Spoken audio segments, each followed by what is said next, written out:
Hello and welcome to the Next Level Supply Chain with GS1 US, a podcast in which we explore the mind-bending world of global supply chain, covering topics such as automation, innovation, unique identity, and more. I'm your co-host, Reed. And I'm Liz. And welcome to the show.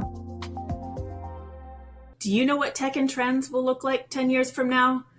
Well, the pandemic and the disruption from that sure threw us all for a loop. But today we'll be talking to Melanie Noose, Senior Vice President of Innovations and Partnerships here at GS1 US. She's going to talk about a little what foresight she has on the next decade, what that means. She'll talk to us about the Phygital world, which is the collision of physical and digital, and how consumers experience it. How standards can create intersections with technology, and how it's common language that can bring all that critical data together to provide seamless consumer experiences and a more efficient supply chain. And listen until the end. You may be surprised by Melanie's favorite technology, and we have some free, cool events coming up that you don't want to miss. Hi, Melanie. Welcome to the show. Thank you for having me. Awesome. I know that your group does so very much. I sit in community engagement, and our teams work so very closely together with like what else is out there, what else in the supply chain can we be doing, and working with industry.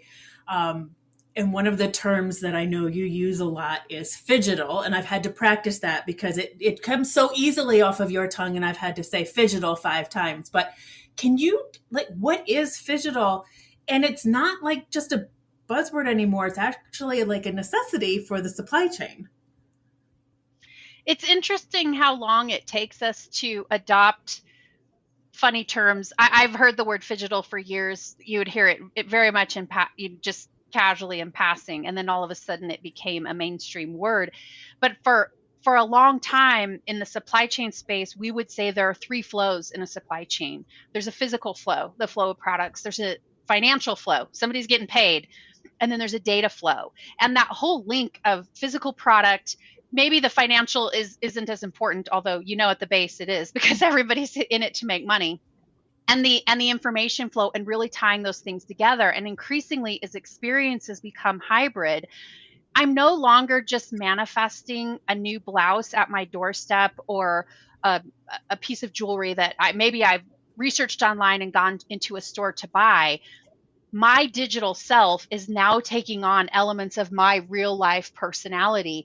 So Phygital is this whole blend of everything that's happening online and offline to online, going back and forth between experiences. And from the business perspective, Phygital is all about consistency, creating a frictionless opportunity to engage with a consumer, but also to ensure that in whatever channel I'm working in or that I'm shopping in, that experience is the same. So I think that the explosion of the use of the term is really, I don't know, if you think of omnichannel as the way in which we deliver to a consumer, Phygital would be the way in which we engage with the consumer. Well, I like how you put the 3 flows, the physical, financial, and data. And, I'd love to get your stance on how do standards play in this Phygital world? You talked about, online, offline, physical, digital, data. I have some thoughts here, but I'd be very interested to hear your perspective on how do standards play in this Phygital world? At the base, which I probably wouldn't be at GS1 US if I didn't believe it, it's identity. The whole notion of an unambiguous, persistent, interoperable identity that drives all the interactions. It can be very easy as one enterprise to become consumed with, how do I create the best experience? How do I create the most profitability? How do I generate the highest level of efficiency? But when I think of all of the players it takes to pull that off, just the delivery of one pair of shoes or one package of toilet paper to a consumer, there are so many people involved in that supply chain or the value chain, whatever term you choose to use. That consistency, first at the base level of identity and all the different identities associated with the chain of custody of something, the who's, the where's, the what's, the when's. But then layered on top of that is such a rich set of data that a product acquires from its birth all the way really now we talk about the post-consumption life. So if you think back 10 years, we used to talk about source to store. And source really meant the finished good, and store meant, right, the cash wrap, the point of sale. Now when we think of source, we think of provenance, where the ingredients came from, where the raw materials came from, all the transformation events that went into creating the frozen pizza or the baby formula. Then you go beyond the point of sale, because now that's come into a consumer's home, and that consumer is still going to interact with that product. Some products, the first thing I'm going to do is eat it and throw the box away. Other things, right, I might wear it for a decade or 2 decades. I might resell that product. And so this whole idea of the data that gets amassed about the product, from some very straightforward things to, I always like to say on product specification, the product is the product is the product. Its dimensions, its color, its material composition. Features and benefits are probably a little bit more subjective, but the path that product travels, those are concrete pieces of information.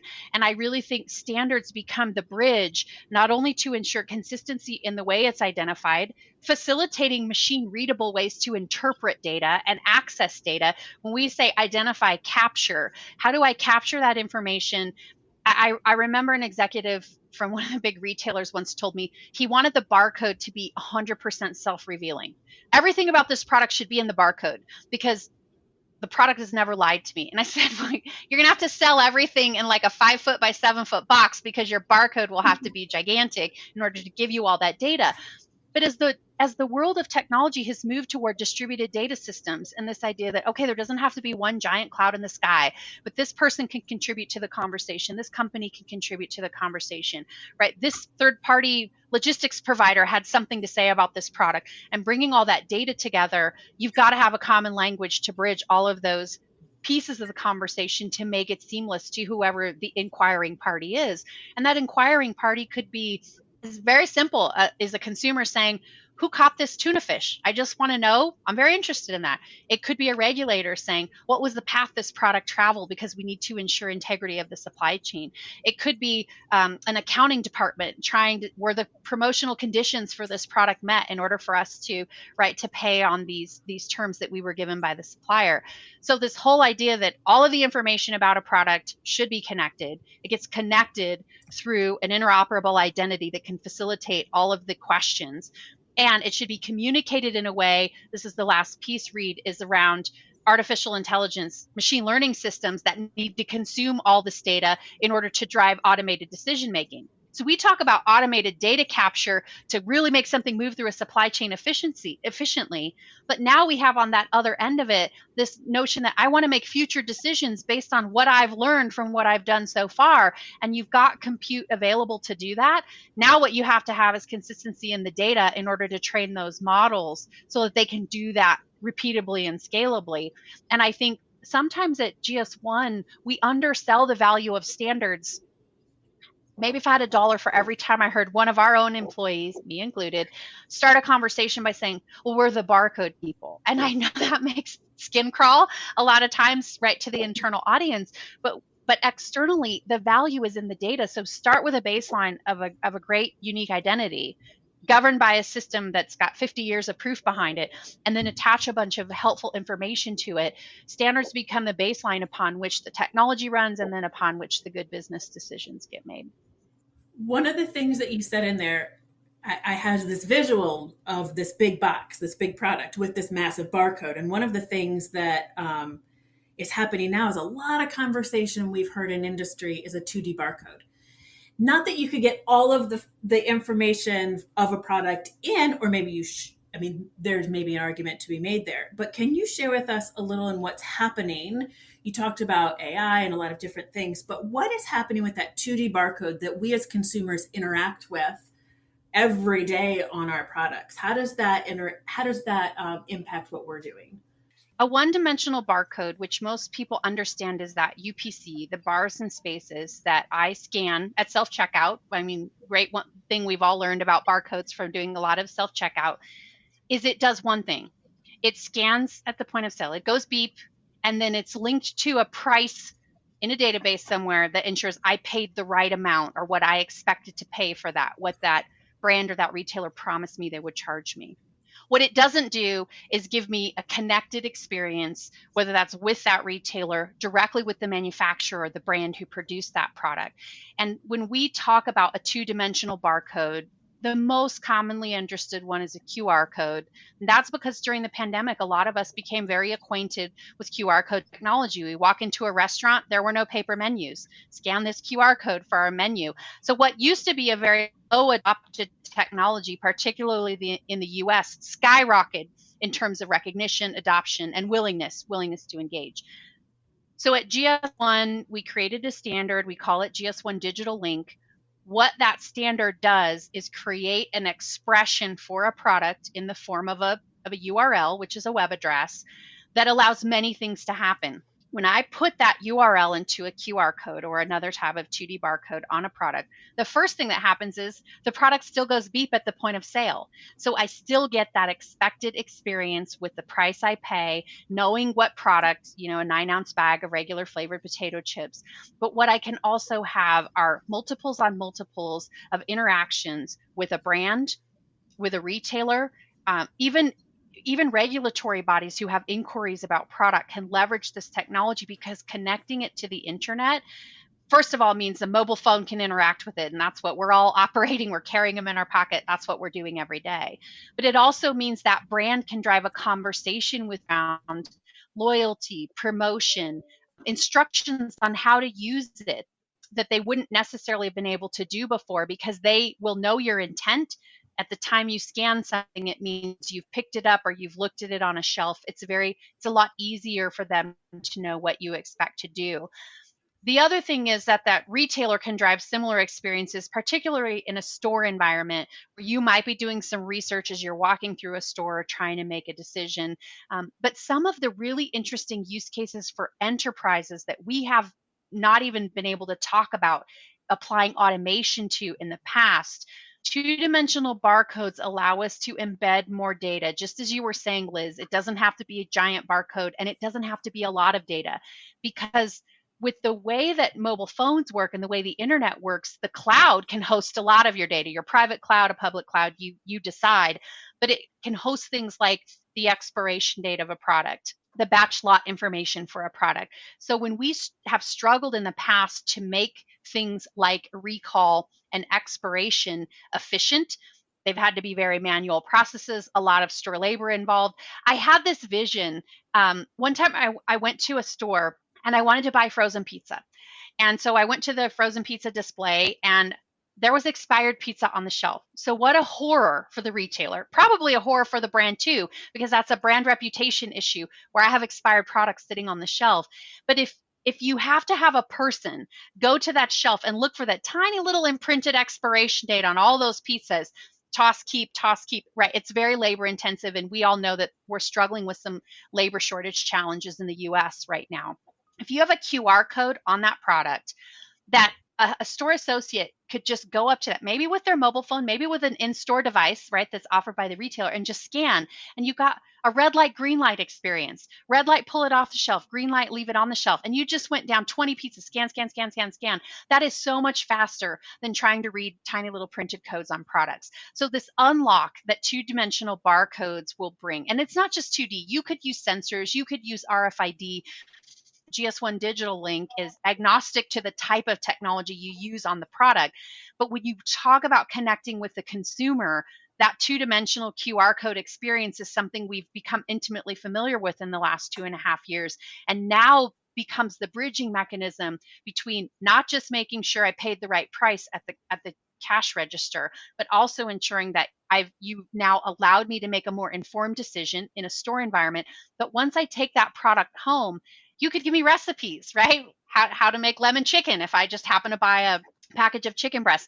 So we've created this a piece of technology. We didn't create this at GS1 US, but a piece of technology, the two-dimensional barcode, a standard that we did create at GS1, and bridging those two things together. Now you benefit the supply chain, now you benefit regulatory environment, and now you benefit the consumer.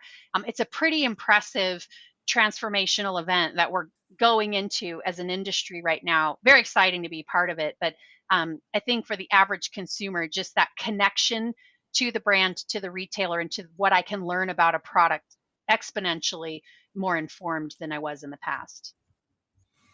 Yeah, there's a lot more that we can get there, and that's what I love about just stacking on identity on top of all the other data that's associated. You talked about it earlier. It's having distributed data models that we can get access to, and just having this identifier that we can start to point to things, and moving from a 1D barcode to a 2D barcode, or leveraging RFID. I loved all the examples you gave. One of my closing questions is, why is digitized or digitizing data imperative to the future, and how are companies approaching this? I think, Reed, it ties back to a little bit of my excitement in the beginning around machine learning and artificial intelligence systems are solely reliant on data. So if I don't have data, I can't interpret it, I can't give advice, recommendations, or I can't create predictability for you. So it's got to be digital in order for a computer to access it. I think additionally, when we try to create a seamless experience for any member of the supply chain, the consumer often gets the attention, which of course I'm the one buying the product. I want the attention to be on me. But there are so many parties that were involved in ensuring that great experience for you at retail that also need to be informed. And so the digital footprint of a product becomes the mechanism to unlock an efficient way to interpret and use the data to my benefit, to my trading partner's benefit, or to the consumer's benefit. So it's a table stakes thing. But I think back to some of the initial forays we made into just digitizing purchase orders in the mid 90s, and think now it is so far beyond that. And it isn't just about moving 1,000 units from a warehouse to a distribution center to a store. It's about moving one unit from an artisan who created it to the consumer who that meets their demand profile in a unique and personal way. And all of those decisions are data driven. Now, I think we have to be responsible with the data. And this, I think, becomes a challenge for, I don't know if I want everything digitized. People tell me this all the time. And, they have all these weird questions about technology and what does it mean to my own personal space. And I said, we're all carrying mobile phones. And we all know that mobile phones have pretty much unlocked our digital footprint for the people who have an interest in knowing it. But if as a consumer I can be part of the conversation, you have digital information about me, I choose to opt into a digitally engaged experience with you, means you're going to give me the best experience that I would want. So it's all predicated upon that data, and that ties back to what we were saying before, Reed, just as you were kicking off the question. The data is only as good as its ability to be linked to something of meaning, which is the identity. So you want to make sure that identity is global and interoperable, but I think also able to live in an analog and a digital context. And it's one of the things I've always loved about GS1 Digital Link is we say we're taking dumb products and making them smart, because a product before that wasn't connected to the internet can now be connected to the internet, and the internet becomes my gateway to doing all kinds of cool things with it, and even further to associating it with my digital world personality, my avatar, right? Who I am in the metaverse. I can create a legitimate mini me, and brands are unlocking these experiences where the very clothes I put onto myself this morning, I'll dress my avatar in those same clothes. And maybe it'll allow us to have video calls without actually having to be on video, because your avatar can then be your experience. And who knows, maybe I'll be wearing a full VR suit one day and it'll mimic all of my same quirky hand motions. Yeah, I could see the Ready Player One, events already happening. If you haven't seen that movie, listeners, you should check it out. It really is a good movie, and it does bring the Phygital into play, and how it kind of twists through. Liz, I know we got to start wrapping some things up here, so why don't you go with one of our first of two favorites? Yes. So Melanie, I'm super excited. Dang it. So Reed and I have this ongoing joke of who can be more excited. I'm really looking forward to hearing what your favorite technology is, as someone who gets out and sees a lot of new technology. But in your life, work or personal, what is your favorite technology right now? Well, some people know about me that I live on a little farm. It's a very small farm. We have just a few animals, but I've really fallen in love with my egg cam. So My husband installed a camera in my chicken coop so that I can keep track of which chickens are laying eggs. And I haven't figured out how to create a reward system yet so that, if I see the hen and say, oh, good job, you laid an egg today. But it's been very interesting. We have about 24 chickens that lay eggs. And it was this big curiosity we had over which ones lay which eggs and who lays and who doesn't lay. And so I have an egg cam. There is a phone app that I use. So when I'm traveling, I can just watch those little hens doing their thing for the farm to table concept. And also it has an audio feature, so I can provide encouragement if somebody seems to be in the box struggling. Wouldn't it be awesome if we could create a live stream of the egg cam for Yes. people to watch? So I installed some cameras for my in-laws to kind of help them when they go away. They live close to the beach and they get flooding, so they want to see what's happening in their crawl space and basement and stuff. So I did that. But my wife last week, we had some mice in the house, and she was not happy. And I set out all the traps, and we didn't catch any. And this is the first time we haven't caught them. She goes, I'm taking that camera. And she put the camera on and we saw them. They jumped the traps, like no lie. But it was amazing. So now we have professionals coming in to take care of it. But it's mind blowing what you can see. Like, I didn't realize mice could jump so high. It's freaky. And the No intelligence, right, of these little invasive rodents. Yes. All right. So I would like to know, for our last question, we ask everyone this, but what is something that's blown your mind? It could be current. It could be something that happened to you as a child or, young adult life, whatever, but just something that just hit you and you're like, wow, and just changed the way you look at the world. What's blown your mind? Working in emerging tech, I think my mind gets blown on the regular because just when I think something's not possible, it is. And this is actually a little bit mundane, but it's so interesting to me that with the technology available today, so I'll give you my serious one and then maybe there's a little bit of a humor side to this. You can connect with the person who made your woven basket. You're one of a kind or one of a few, right? That might be sold through a department store. You can know who caught your fish.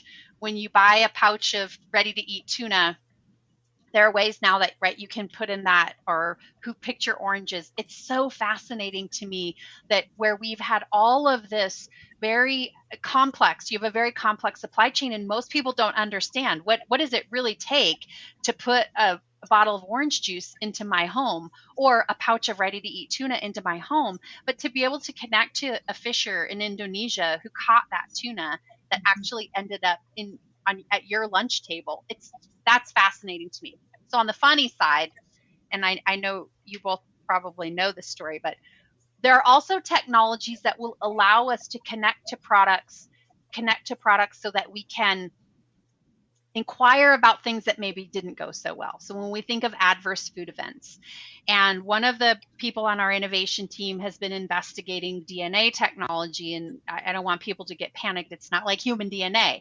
It's something you apply to a product, like particularly produce when it's harvested, that can actually, you could indicate the farm and the date where that was harvested. And then if you had an adverse event down the supply chain, a food recall, you could actually test the product to see if it was one of the impacted products based on what you know about the problem. We tested this all the way through the human digestive tract. So we're actually able to see that even right after somebody ate a particular salad, for example, you could test the outputs of that and determine where the lettuce on that salad was harvested and when. So I was joking because we said we were going to start using the poop emoji in some of our marketing materials. But this idea that when we talk about end-to-end traceability or we talk about end-to-end visibility, it's actually possible now all the way from the point of production, the point of harvest, to the point of post-consumption. So many interesting use cases we can address. And sometimes it's just hard for me to wrap my mind around it. But then I guess it takes me back to the point you made around data, because it's all going to be reliant upon data and the ability to connect systems of data together to create that story for whatever the need you have at the moment is. Yeah, it is very interesting. And the fact that these DNA sequencing machines have gone from the size of a room to the size of a deck of cards in like 4 years, that blows my mind. And, it is a little bit, we all chuckle and laugh, but, the human digestive tract, but a lot of like, testing of how well our cities and communities doing. They're taking samples from the sewage system and running it through, biotests to determine, hey, are we getting outbreaks of things? And, it really is. And I love the human connection part, because the world gets smaller every day. And if we can really start developing relationships with the people actually doing the work, I love that. I love that human factor. Well, that's all the time we have on today's show. Melanie, thank you for being with us again. Thank you for sharing your ideas and thoughts. But before we go, I do want to remind the audience that we actually have 2 events coming up, one that Liz's group is sponsoring and one that Melanie's group is sponsoring. So on September 29th, Melanie's group is sponsoring an innovation summit, and you can find that at GS1USinnovationsummit.com. And on October 20th, right, Liz? October 20th, Yep. Liz's team is putting together a supply chain visibility summit, which you can find at supplychainvisibilitysummit.com. It's just www.supplychainvisibilitysummit.com. So both those events are going to go off and bring groups together and speakers, and they're free, right? Both of them are free. Yep. So just want to make sure the audience is aware of that. So Melanie, thank you again for being on the show, and we'll be talking to you soon. Thank you. Thank you for joining the Next Level Supply Chain with GS1 US. If you enjoyed today's show, you can subscribe to our feed or explore more great episodes wherever you get your podcasts. Don't forget to share and follow us on social media. Thanks again, and we'll see you next time.